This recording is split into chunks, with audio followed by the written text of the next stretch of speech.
Hi everybody, it's Peter Stockdale, the host of the Spin Market Report. Are you looking for a new place to advertise your business? With over 85,000 YouTube impressions and 20,000 total streams across all platforms in the last 12 months, the Spin Market Podcast Network could be the prime space you've been looking for to advertise your business. Get a hold of Spin Market today and see what advertising on a podcast can do for you.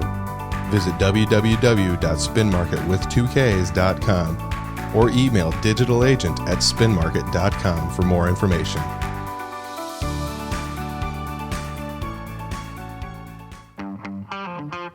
It's the Spin Market Report.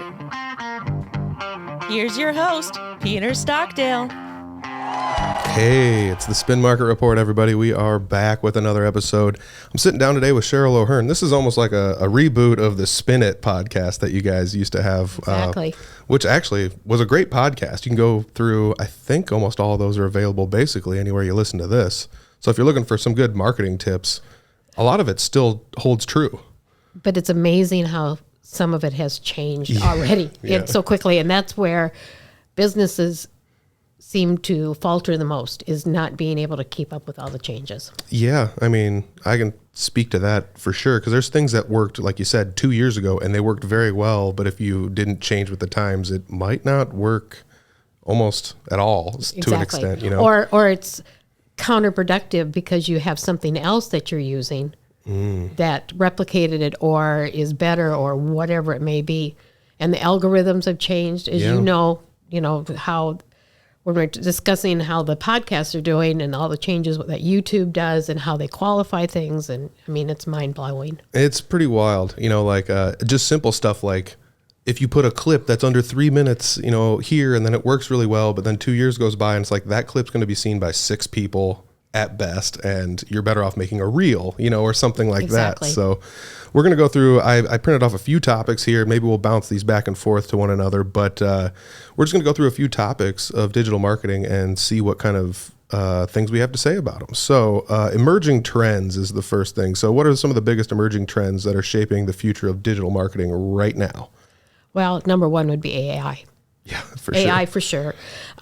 It's learning how to personalize AI. AI is not necessarily meant for you to use it word for word. It's more of, think of it as an encyclopedia or something like that you would research or learn a little bit more about and then re-enter it into your own personalized way. Yeah. And I think that's where it's scary for people is sometimes they don't even know how to personalize it. True. Because they don't realize what their personality is for their marketing end, and they've been doing it, but then trying to translate it. So, there's so many factors in there and so many things that are changing, but that would be there. Understanding video. You have to do video. Yeah, nowadays it's imperative. Short videos, not, and don't make them perfect. Yeah, honestly, that's the weirdest thing too. Also, we'll make these reels and stuff, and some of them it's like this one's going to be the one that hits, and it's not. It's a different one that I had spent less time making, and it's the quote unquote better one. The algorithm grabbed onto that one, and that could just also be like, this is what I think would do the best. But when you send it out to the public thinks they like this one better. It could even just be that as far as that goes. Well, on another end is understanding voice and visual searches. Okay. Now, I remember one of our clients back, it was like 2018, and I kept saying, well, you need to make sure that you're doing everything for voice searching. Okay. And he stood up and he yelled at me and he says, if I hear you say voice searching one more time, he was so upset about that because he thought it was so stupid. Who is going to use voice searching to find out my business? Yeah, yesterday we had a client in here that did it right in front of us. Yes. Exactly. We asked him a question and he said, hold on a second, boop, boop, boop, and he just said it right into his phone and voice search. There you go. Exactly. So, again, 2018, 2025, 7 years. So most people would not think that was that long ago. Mm-hmm. And it would, but I was predicting it. I was saying, hey, this is something that you need to be cognizant of right now when you're doing your digital platforms and setting things up. Yeah, and I mean, that comes back to, it's weird because I always felt like this is the official way to do things. This is like, I went to school, I took the English classes, this is how you should type it out, but that's not how people speak. Exactly. So like when they say it out loud into their phone, it might not be the exact order of words or the exact set of keywords you might use, because when you say it out loud, it's not always the way you would write it down. Exactly. And so that's hard for them to understand as well. And I always use the information or the analogy of dental offices always want to call everything periodontal disease. And I'm going, okay, that's great, but nobody's going to Google periodontal disease. Your next patient is not going to do that. Yeah. I mean, it's, what is it? Gum disease. Gum disease, yeah. Or, something like that. So it's just the thing where sometimes you have to put yourself in the shoes of the general public, in order to see what. And that information changes. I had that conversation with a large client yesterday. We were talking about SEO and keywords and that type of thing. And they were going, well, how are we staying up to date? And I said, that's what we're doing. We are researching your competition constantly to see what they're getting for SEO, what keywords are coming in to them, as well as what we see out there and people are searching for. And we update the SEO words that you have, your keywords that you have, based on what is being searched at this time. Yeah. I mean, that's something with the Universal Business Hub you offer. You can actually see some of those things, and you can start to see, well, people are actually typing this in and finding your website somehow. So we're actually going to put that into the SEO, and now you're going to show up higher in the list. Exactly. And that's why I say they have to look at that data and that information. It'll be key for them as they write content for both social media, any blogs, anything like that. That information is going to help them write their content, because they'll be able to see what people are actually looking for. Yeah. And I know people are just like, well, it doesn't matter if it shows up higher in the list. Yeah, it does, because I'll tell you what, I bought some custom whatever for Christmas for somebody. And guess what I did? I typed in what I wanted and I clicked the third link down, because like the first two were just sponsored. Yes. So I clicked, which would have been the first return if there were no sponsored links. So I just clicked the first thing and then went to that company and paid them, and that why shouldn't it be them? Why shouldn't it be our clients? Exactly. And you brought up a good point, the sponsored part. They paid to be on the top of the list. What's really interesting is when you really go and look at the data on it and find out, no, they're not. They're probably number 10 or whatever, as well as the amount of money they are paying for that sponsorship. We have documentation that shows it's about 30% less return on investment than it is if they would just improve their ranking organically, in the background on their own. Yeah, and that's something we've talked about, like the different advertising platforms or different places we can sponsor things on. Some of them have a better return on investment for, like, let's say dollars spent per clicks or something like that, which is something, I mean, when we sponsor things on social media, that's something I kind of just peek in there a little bit to see how much did it cost per click on some of these, and that's, like I said, you compare like Facebook to YouTube to Google to Amazon to whatever, and you can kind of see where the best bet lies. But if somebody doesn't know any of this stuff, they're just randomly throwing dollars. Exactly. And you don't know. And then another one just this week was asking, okay, we're posting this on Facebook. Why aren't we doing it on LinkedIn? Well, because this type of post for Facebook is not appropriate for a LinkedIn platform. And I went through the reasons why. And that's the other thing. Just because it's good on one does not mean it's good on another. And sometimes doing it on everything is not good. And sometimes doing it on just on Facebook is not what you need either. So there's strategic planning, there's strategic thought process behind what you do and what you're posting if you really want engagement. Absolutely. I mean, that kind of ties into number 3, our content strategy. But let's go back into AI and automation just a little bit. So how does that change the way businesses approach digital marketing, and where do you see it all going? I can speak firsthand to say, like, I would create reels for videos for podcasts like this one. And it used to take me maybe an hour to make 3-4 of them or something like that, to do a decent job. But now I can spend, 15 minutes sending it through an AI filter. It gets the 4 or 5 clips I would have pulled out anyways, but then it gives me 10 plus more. And all I have to do is go through and edit them. So I spend like an hour editing instead of, 3 or 4 hours making it all from scratch. So AI does help. Well, and you brought up a good point. You're using AI as a tool and then adapting it to what you really wanted it to say. So It's not any different than anything else that you do out there. Somebody that's doing woodworking would a lot of times actually make a template of what they are doing. It doesn't mean that it changed, that it was made from that person. It just meant that template helped them to standardize it a lot better, to be more of what they were looking for a final product, and then they made it their own. Exactly. Out there. So you think of it as AI as a template, as a tool, as an encyclopedia, that type of thing, and it'll make it much more friendly to you as a business owner. But also, you need to understand that things like automating retargeting. We just had a new client yesterday, and I was talking about retargeting. He says, I have been trying to find somebody that understood retargeting. And AI can help you with that, doing it automatically for you, and then having you being able to go in based by the data that you have and figure out, okay, I need to contact this person personally. Yeah. But immediately, by being able to immediately reach out to them, they receive some type of engagement from you, and then you can follow up. Exactly. Yeah. AI is a great tool. Like one of the things I use it for, like, let's say I can't think of a good title for a podcast. So I'll say, give me 10 of them, and then I'll pick out what I think are the best pieces of all of them, and then just combine it all into something that is my own.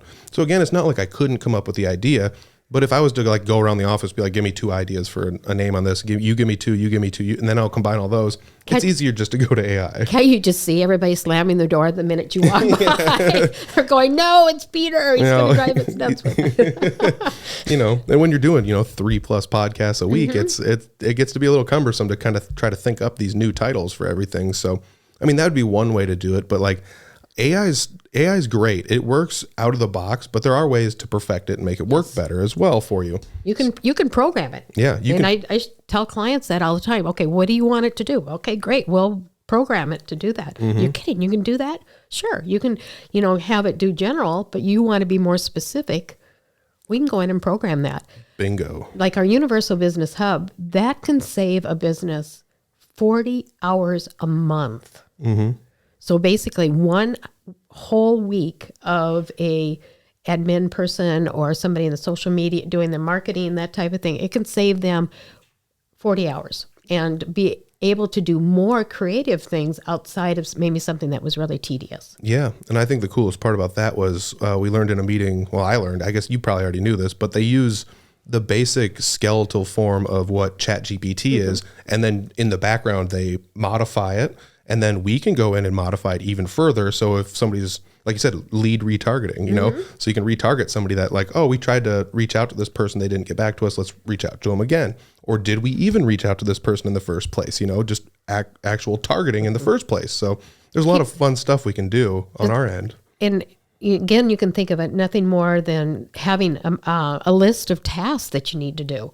It's making sure the task is done, because you're busy doing something else, or you forgot about it, or whatever it may be. So it helps to keep everything in line, keep it organized, and make it your own. So let's go to content strategy. So like, what's more important in 2025? Is it quantity or is it quality? I know we're talking digital content, videos, things like that. How do you find the right balance? I always say quality. Yeah. I mean, on there, everybody, and you hear me say this all the time when we talk with clients, we have to get through the rough before we get to the fluff. Everybody wants the pretty picture. Everybody wants to do all the fun stuff, the creative stuff. And that's right. We'll do that. But if we don't have the foundation put together, you're wasting your time. Or you're spending a lot more money than you would if you had organized it. Okay, again, a new client that we just signed up yesterday happens to be a construction company. And we were talking about that, and he was going, oh, you totally get it. Because I was saying, everybody's looking at the outside of your building. They go inside, and they look how great it looks inside. But what was really the most important part? And he says, what we did in between those walls. And I said, exactly. And that's the same thing that we do with the clients is get everything cleaned up. Let's do it right. And you're going to see faster results. And at a price point that's going to be much more manageable. Absolutely. I mean, we can tie this back into the last couple of things we talked about. So like with reels, I used to just make 2 or 3. If they weren't good, it wouldn't hit, so that's the quality versus quantity. But now if I use AI, and let's say I post 10 of them, or just post one reel a day. Well, now that's quality and quantity, because what I'm using is AI as the tool and the framework, and I'm going through and modifying it all. But then we've also found, like we've talked about this in past episodes, social media is great for certain things, but you can bury stuff pretty quickly. So like the Spin Market page, we were using that for the Spin Market report. And eventually it was just like, there's so much Spin Market report stuff We on have too here. many podcasts that we're putting on. Yeah, there. it's like half the stuff we were posting. So we made a separate page, literally only based on the fact of how much traction we were getting Right. out of our podcast. So it's like, well, now that we know we have to post this much content to get this much interaction, to draw this many eyes, let's put it somewhere else instead of, gunking up what is our quote unquote official Facebook page. And we can leave that to more important things, or we can find the stuff that like, this was actually a hot button issue in a reel. Let's share the reel over, Exactly. So there's different tactics we can use. And these are things that like when we have our weekly meetings, we'll sit down and be like, I noticed this. What do you think about this? What do you think about this? What do you think about this? And we'll talk to people, within our own teams and just be like, would it be better if we did it this way because of the traffic that is coming in here? Or I think what that one started out as was I wanted to go back and find an old post, and I was like, man, I had to scroll a ways to find Exactly, this. yes. So Because there was so many on the Facebook page. so there is something there where like quantity isn't always the best, but it could help though if you have good quality on each one of them. So Right. And you're bringing up a really good point. I'm going to go back to the podcast, the 2 podcasts you did with the students. If you as a business owner want to know what your future is, oh gosh, yeah. you need to listen to that, because these students are telling you what they like and what they're looking at and what the direction is. And that's your next market. That's your next generation that's out there. Now, that doesn't mean it's going to change. It's not going to change. It is. It's going to evolve, but those are the people you need to be listening to. We hear frequently, well, all of our people need to be older. We have an older market.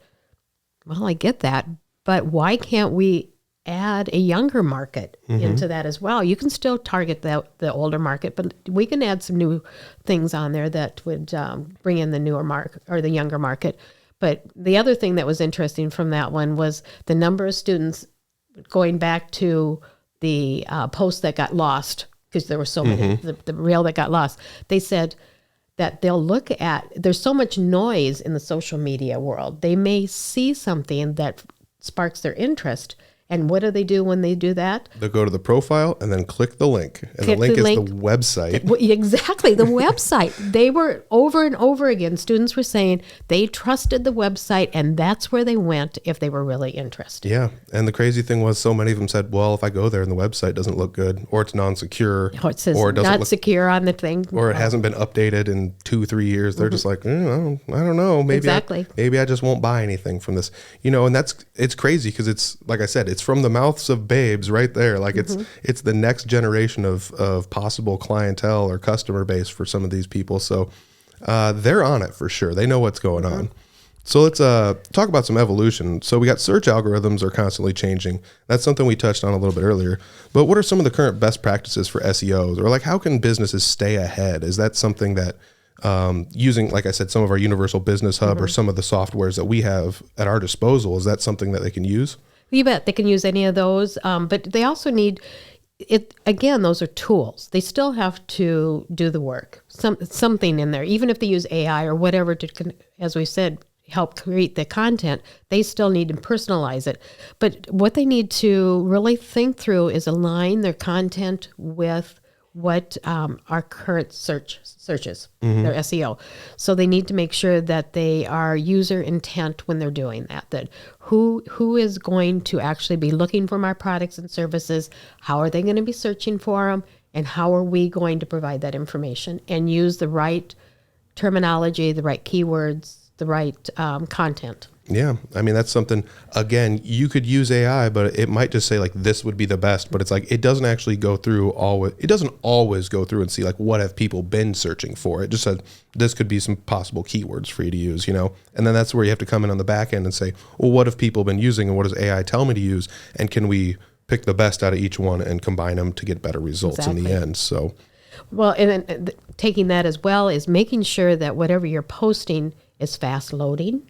yes. Because you only have a couple seconds. And if it's going to just see a spinning wheel there, the spin on it, then you're not going to get them. And make sure it's mobile friendly. Yes. People don't understand that how it looks on your computer is not how it looks on your phone. Yeah. And that's 80% of them are going to be looking on your phone on it. And kind of goes to same thing when I see billboards out there.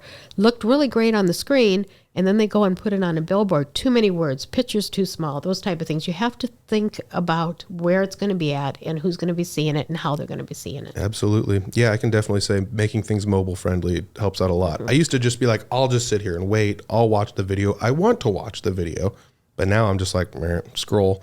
It's no different than websites. If I go to one on my phone and I'm like, this is inconvenient, I'm done, But again, we have 2 web designers here in the office. They're very good at what they do, especially converting things to mobile. I've made websites, but I'm not a professional website builder like they are. So, Abby and Megan are really good, like I said, making things mobile ready. I've made one website. It looks great on a computer screen. It does not look very good on a mobile screen. So that's where having them here helps out quite a bit. Because that's me even telling you, like, a website I made is just kind of like, I don't know. And I did that personally on the side like a year or so ago. So that was something that was like, I wish I had their expertise at this, Well, and that's brings in a whole different conversation, talking about just because somebody has a marketing background does not mean that they understand digital, does not mean they understand social media, does not mean they know how to design a website. Marketing is way too many diversifications within it, has way too many. It keeps getting bigger too. It keeps getting bigger and bigger, and you can't do it all on your own. If a business thinks that they can have one person doing the marketing, chances are they're not going to be doing a very good job. Yeah, or like you said, they're probably doing okay, but they're missing something. They're missing something, and that's, boy, oh boy, that's something that's definitely very big. So let's go down the next list, social media marketing. Mm-hmm. So we talked about this earlier. How has the rise of short form videos, how has that impacted social media strategies? We kind of talked about it a little earlier. This is the crazy thing, because I talked about, we posted too many reels on this channel, so we created a new channel. So that's what we did, was we never really had the idea to make our own podcast channel, but because of how well the reels are doing for us, that's something like, it would behoove us to post these, but not to clutter up one of our things. So we ended up basically, forking our social medias into 2, and now we can link back and forth between them and gain the traction that way. But the short form video content for podcast has been it's almost unbelievable how much difference it has made, to the point of like how much traction it has created. There's so many different things you can do with those short form videos. Even on, we're talking TikTok, we're talking Instagram, Facebook, YouTube, you can even put them on Twitter if you want to, or X, I guess it's called now, but, there's my age showing a little bit, but at the same time, like, those have made leaps and bounds of difference for our social media, depending on how we're going to use them. And we don't just use them for podcasts. We've used them for ribbon cuttings. We used them for different things, just to get a different version of the same video out there to the public in a different way. Because let's say we post a long form video on YouTube. Maybe somebody doesn't see it. So let's take a small clip, put it on Facebook. And maybe somebody, I like this thing. What is this? I've never seen this thing before with, Todd and Jeremiah. What is it? Talk for it, Dodge. Let's go check it out. And then they go click over and they check it out, or this was actually some really insightful stuff about finances. Let's go see what this How to Money with Cole and Cole thing is. And then they'll go start watching that one. Same thing with ours. We're like, I never thought about that with marketing. Maybe I'll go back and watch an old episode of the Spin Market Report, or maybe I want to hear the full episode. What was the full conversation like, Yeah. You have to look at the whole picture. So short form videos are essential if you're going to reach your market. Again, that was brought up over and over again when we interviewed those students, or those students were talking. Short videos catch their eye. From there, they take it to the next step. So you need to make sure you're highly creative. You need to make sure that you're quick storytelling. And you need to make sure you have a call to action. What is the end goal of this? The end goal should be that you want them to learn more about you somewhere, somehow. And it doesn't, a website is one of them, but maybe it's taking them to another Facebook page. Yeah. Or maybe it's taking them to your LinkedIn page because you want them to know how professional you are. again, what's your call to action with it? Think through where it's at and not just worry about the pretty picture that you're posting. Yeah. I mean, something about that is like, how many times have you went through a reel and you watch the reel and you like the reel and then you go look at the caption on it and it's just like, what's your favorite kind of cookie or something? Yeah. And that sometimes that can be a simple enough call to action just to get interaction on your page, but sometimes you can make it a little bit deeper. Like, do you want to see more content like this?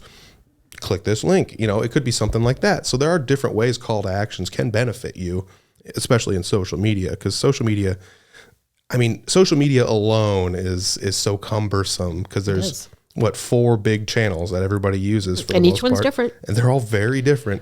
Because I can say that like some of them I am better at traversing than others. Part of that is my age, and part of that is still cracking into the algorithms that each one uses and how they change so fast. Some of them, it's like, you can post this, but we don't want any more than 10 hashtags. Unless you're posting something like this, we don't want any more than 3. Yes. And if you're going to post this, I don't want there to be returns in between.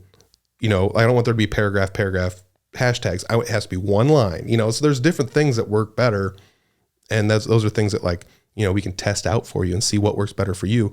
Because we do have a few clients, and I don't know, I haven't really brought this up in a team meeting, but it almost doesn't matter what I put down there. It still has the same traction because the content is that good, or the algorithm knows the transcript from what they're saying is that good that they're going to push it out there regardless of what I put down below. So that's a testament to good content. The algorithm almost doesn't matter. Exactly. And people need to understand that doesn't happen overnight. No. Either. It's consistency of it. But you keep bringing up the hashtags. And I love watching people try to be creative with hashtags. And they don't understand how hashtags work.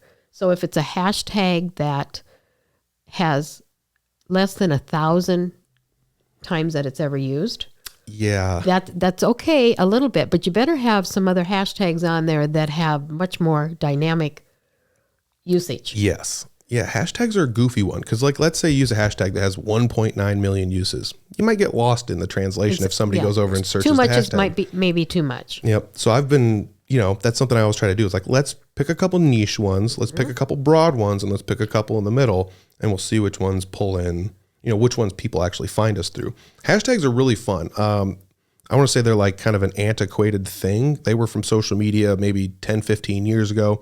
They used to be used in like chat rooms and things like that in the 90s and the early 2000s. But now it's a great way to find the content you want. You could, like, let's just say everything, we don't do this, but let's say everything we posted, we put hashtag Spin Market at the bottom. You could go to the hashtag Spin Market on any social media and find any post we had anything to do with. That's a good way to do it. Like it's no different than Delightful Dodge or something like that, where it's like you can go find anybody talking anything about why Ford Dodge is great by using the hashtag Delightful Dodge. But if you were just to put small business, like how many people are using the small business hashtag? It could have 4.9 million uses, and it's like, well, I might get lost in the translation there. So like you said, have to have more guts to it in order for that hashtag to really work. Yeah, it's a fine line. You also don't want to use a hashtag that's just like, the number one home builder in all of Iowa or something. It's like, that's too long. People aren't going to remember it. They're not going to be able to find it and things like that. And they wouldn't have asked. They wouldn't have talked that into their Siri or whatever, or going the other realm and having zillions of hashtags. I mean, talk about overkill. Yeah, it could be a little overkill. And that's another thing. Too many hashtags could be detrimental to the algorithm too. So there's, like I said, both have their benefits, science to everything that we do. You have to meet it in the middle somewhere. So let's talk paid advertising. This is something you do a lot of for companies, for our company, for clients and things like that. It has changed a lot. So what's the key to a successful paid advertising campaign? How can businesses avoid common pitfalls? There are places that have, like we talked about earlier, a little bit better ROI, return on your investment for that. So can we talk a little bit about that? Yeah. And of course, every business is different. Again, you need to make sure that whatever information you have out there, once you're going to start doing that paid advertisement, is correct. It looks right.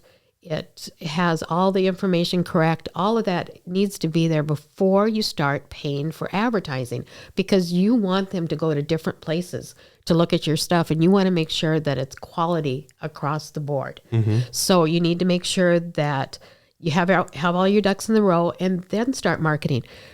You're not going to necessarily understand the demographics if you haven't done any paid advertising at the very beginning. You may have an idea who your demographic is, but I guarantee you that every client we have, we are always bringing up, well, did you realize that was a demographic that you're not hitting? No, I did not, until you start seeing who actually was looking at it, how they were looking at it, which page they went to, how long they stayed on it. I mean, there's so many things that have to go along with it while you're doing it to understand where it's at, and don't expect results in, a handful of hours.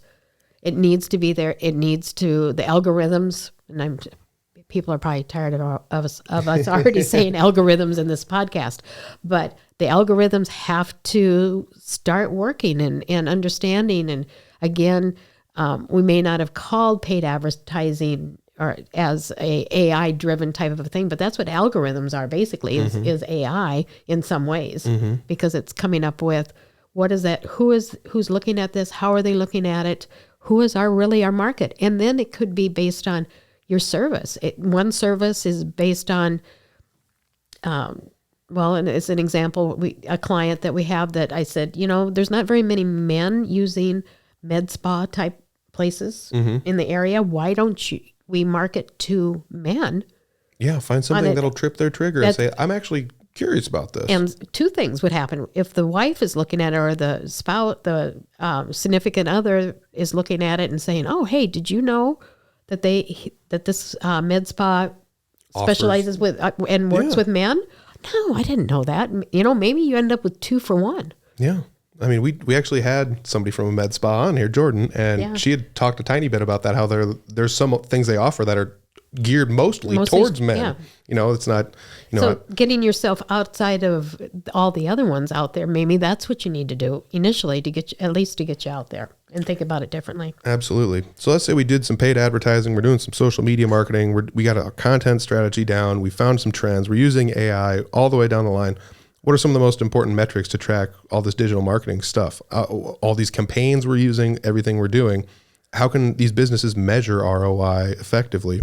I would definitely have to say bottom line figure, the easiest one to point at, conversion rate. Yes, exactly. And I don't know that. Mm-hmm. Yeah, because that's in their hands. Exactly. I always tell clients, I can get them to your door. I just can't control what happens after they get to that door. Mm-hmm. I can't control if they walk in. I can't control if they buy from you or whatever. You need to communicate that to us. We need to keep figures. We've got a furniture company that we work with, and getting them to go back and look at what was last year. Every time we have a call every week, we're going through and I'm saying, okay, what did you do last year? What was significant? Was it the ad? Was it because they said they saw it online, or they saw something someplace else, or it was the price point, or it was the color of the furniture that we posted out there? What else was there, so that we can make some analogies as to what's working and what's not, as well as how are we going to do this next year at this time? Because there's certain things in the furniture world where they have certain specials at certain times of the year, all the time, routinely. So they had never done that. They had no idea. Yeah, they never sat down and looked at their data or compiled it. No, never looked at their numbers, never bothered to pay any attention to that. They looked at, okay, well, it was a good month because we made X amount of dollars, but they never looked at what kind of where the dollars were being spent. Oh yeah, that was a company that was mostly on paper prior. Yes. And that's a testament to paper's great, but like when you want to start compiling stuff, you're gonna have to have a big desk with a lot of papers out. Way too many spreadsheets. to try to get everything compiled into one. If you have a nice digital spreadsheet of some sort, if you have AI helping you out, if you have any, like our universal business hub kind of compiling numbers for you, it's a nice way to show this is how easy it is and this is what worked, It's no different than podcasts. Like usually when we record podcasts with a client, I'll bring them in and I'll say, this is how your podcast did the last couple of weeks. Let's look at some of this stuff. This is what it looked like the last 90 days. And it's fresh in their mind. Yes. That's the other thing. And they'll say like, what's that big spike over there? What's that all about? And it's like, well, let's look it up and see what happened. Yes. You posted this episode and then these 2 reels did really good and drove people back over to the episode further down the week, which created a longer trend of your podcast staying up in the algorithm, or on somebody's For You page on YouTube or whatever it happened to be. So there are different metrics we can use. Again, the one everyone's always going to point at is the conversion rate. Yes. That's always like the big one. But there are different things we can say. We know people are at least looking at this.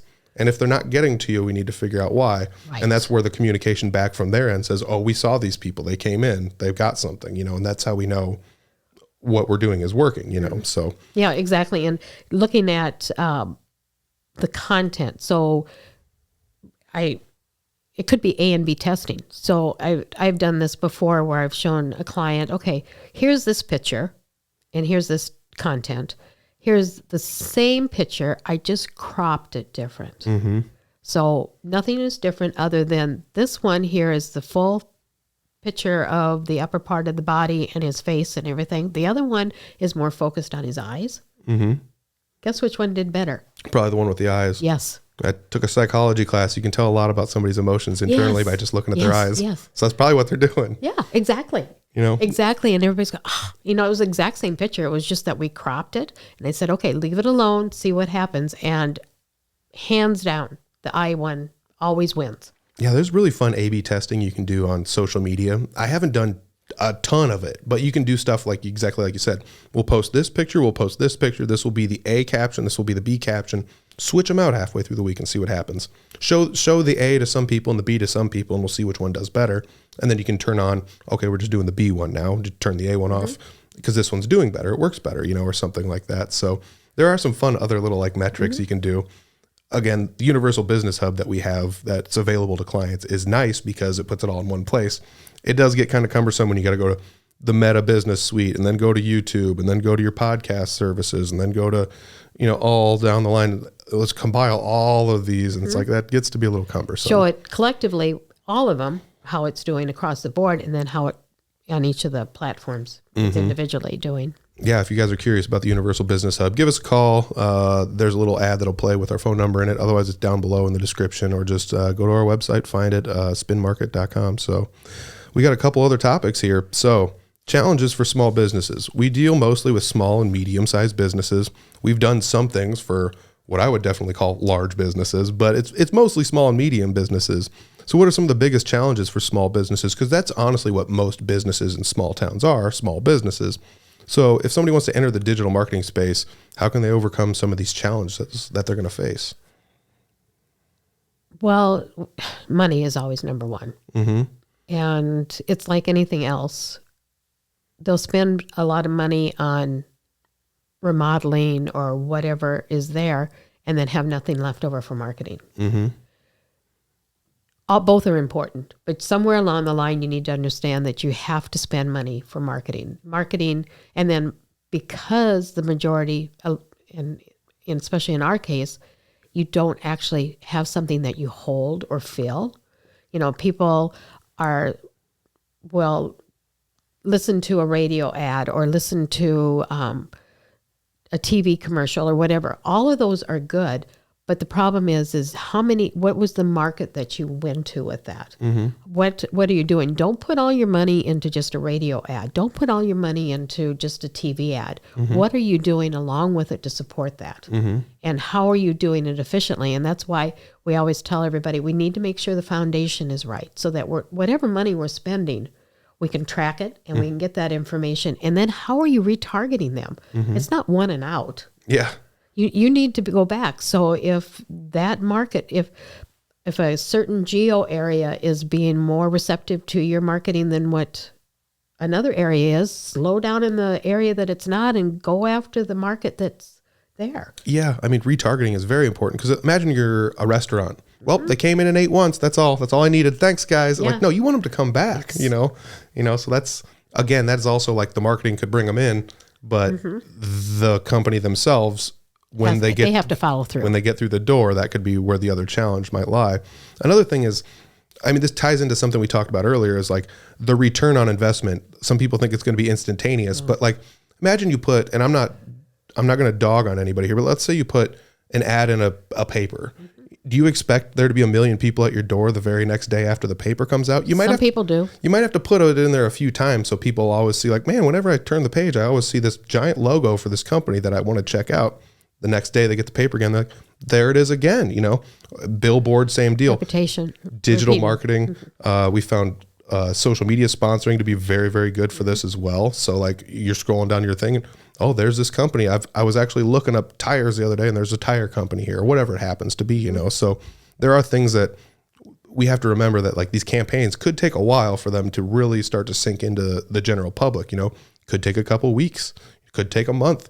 You know, it's that brand recognition. It's branding more than marketing. It's like, when I see this, I think of this instantly, and you have to constantly put it in front of people for them to think that. Apple, you know, like people think computers or phones or something like that, you know. That didn't just happen overnight. People don't just see like a piece of fruit with a bite taken out of it and instantly think cell phones. You know, that took them a long time to get that going. And a lot of patience, and understanding that some businesses have short sales cycles. Other ones have longer ones. Oh, yeah. So if you're a bakery, you have a short sales cycle. You can sell a dozen cookies really fast. If you are another company, if you're a furniture company, you're not in there buying sofas every week. Yeah. So it's not a case of that you're going to push with sales and with special marketing things to drive somebody. And, oh, yeah, I've been thinking about this for a long time. I need to go in there. But you have to be top of mind. Absolutely. And that takes consistency. And that's one of the things that we talk with our clients on. Be consistent with it.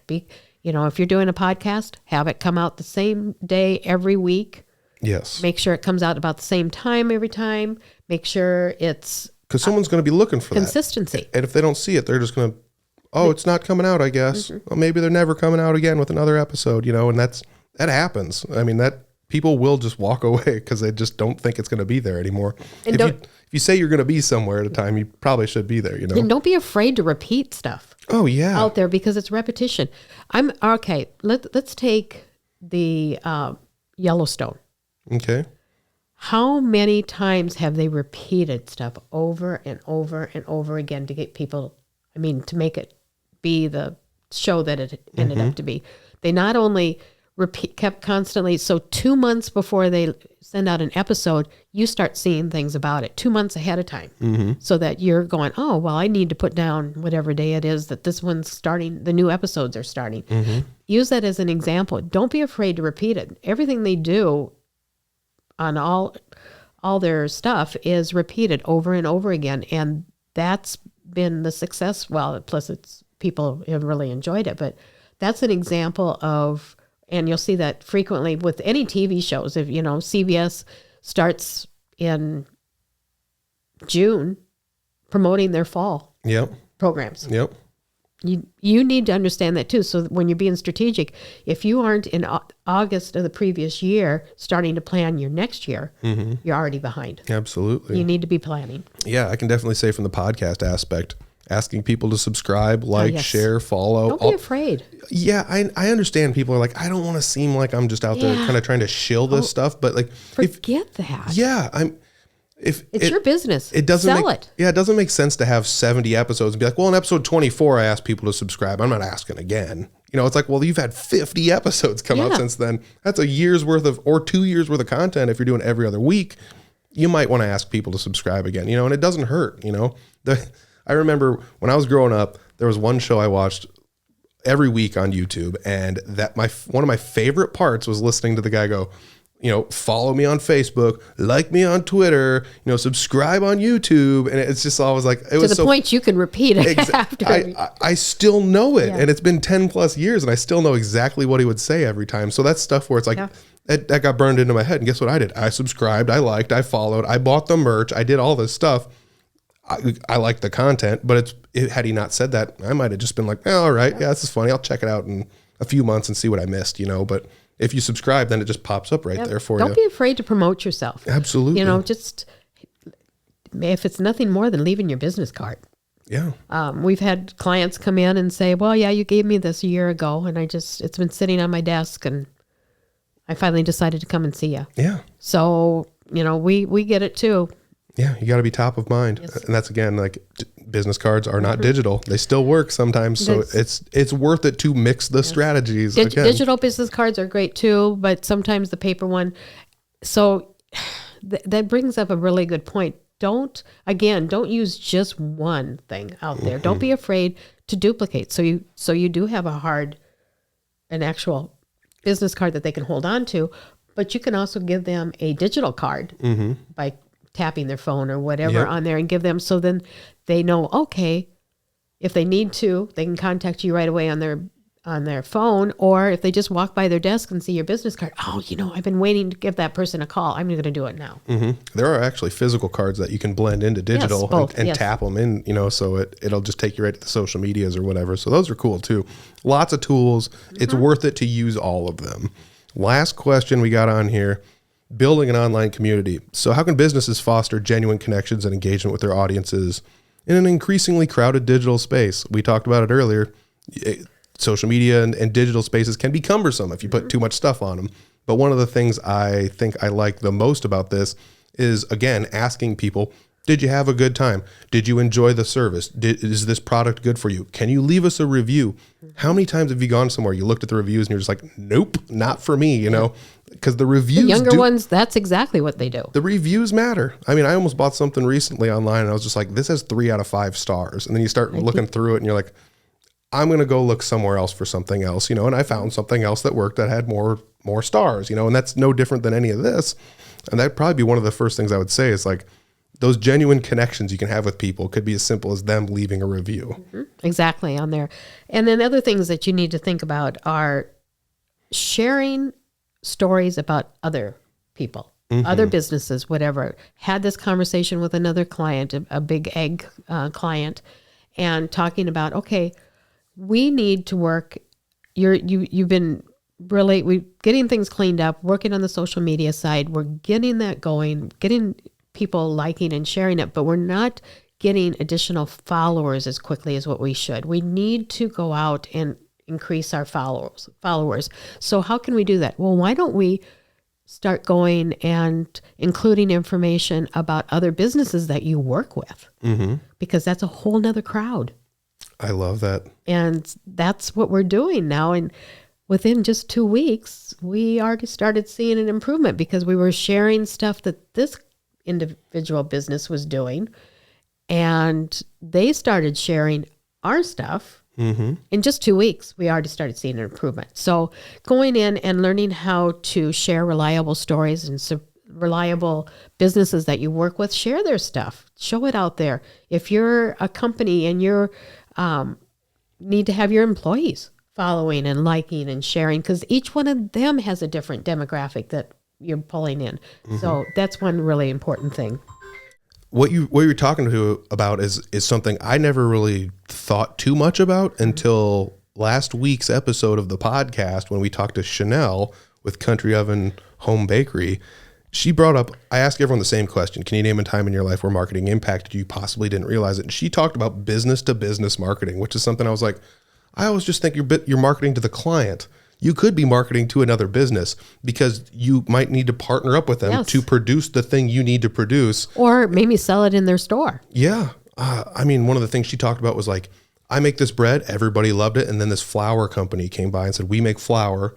And had they not said something to her business to business, they might not have known, and so your client base is not always just the customer at the end of the cycle. It could be, like you said, partnering up with another company and being like, hey, did you know that we do this stuff for these people and we're sharing their thing because look at this product they have and we had a small portion, we had something to do with this in some aspect, and they're a great company and we love their products. It could be as simple as that, business to business marketing or cross promoting between businesses.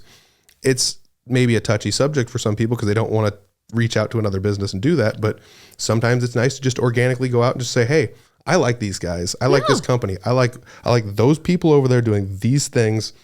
You should check them out. Exactly. You never know what could come of it. It's a great way to give a review. It's a great way to get their information out. And you'll hear me say it over and over again. As your business grows, so does your community. So everything that you're putting out there digitally impacts everybody in the community. So if you're going to put out something negative, you need to really think about it. Is it just me wanting to make noise, or is this something legitimate that we really need to have a conversation about? Absolutely. Yeah, speaking of conversation, this was a good conversation. I just kind of wanted to bring you in here and talk to you about a couple different things. New year, new marketing tactics, new things for people to think about in 2025, because things changed so much since 2020, Right. it was almost just like a light switch went off and everything changed immensely. And it just keeps changing every single year. Things evolve and get a little bit different. And this will be a nice little placeholder for you to give you things to think about. Right. And maybe contact us and see how we can help you, or maybe to change up how you're doing things in your own space. Seriously, go and look over your marketing and what you're doing, and the revenue you want to bring in, and figure out how are you going to play the two together, because your marketing and your revenue, how are you going to hire employees? True. Change your marketing, change how you look online, because your next employee is going to be younger, chances are, and that's where they're looking at you. So how you look online is as important as the money you're spending on recruiting or whatever you're doing. Remodeling your storefront, anything. Adding something new, making sure that they know you. Get out and about. Show yourself out in the public. Old-fashioned networking. Yes, old-fashioned always works great. Word of mouth works great, but sometimes you gotta get out there digitally in order for people to even see it in the first place. But exactly. Man, yeah. Again, this is great. It's a mix of things. It's not just digital, but digital is a huge portion of all of this stuff, because that's where everybody's at nowadays. So cool. That's it. That's all I got for us this week, everybody. Thank you. Make sure you like, subscribe, share. Everything's down in the comments or down in the description. If you like what we're talking about, leave a comment. If you don't like what we're talking about, leave a comment. Yes. And let's spark a conversation about some of these things. All right. Thanks. We'll check you next week. This podcast is produced by Spin Market and Digital. Located in Fort Dodge, Iowa, Spin Market's highly skilled team can help you increase your market by updating your website, improving SEO, designing advertisements, and producing podcasts that will grab the attention of your market. Contact Spin Market today for all your digital marketing needs at digitalagent@spinmarket.com or call us at 515-302-8026. And to learn more, visit our website at www.spinmarket.com. That's digitalagent@spinmarket.com or 515-302-8026. Or visit our website at www.spinmarket.com.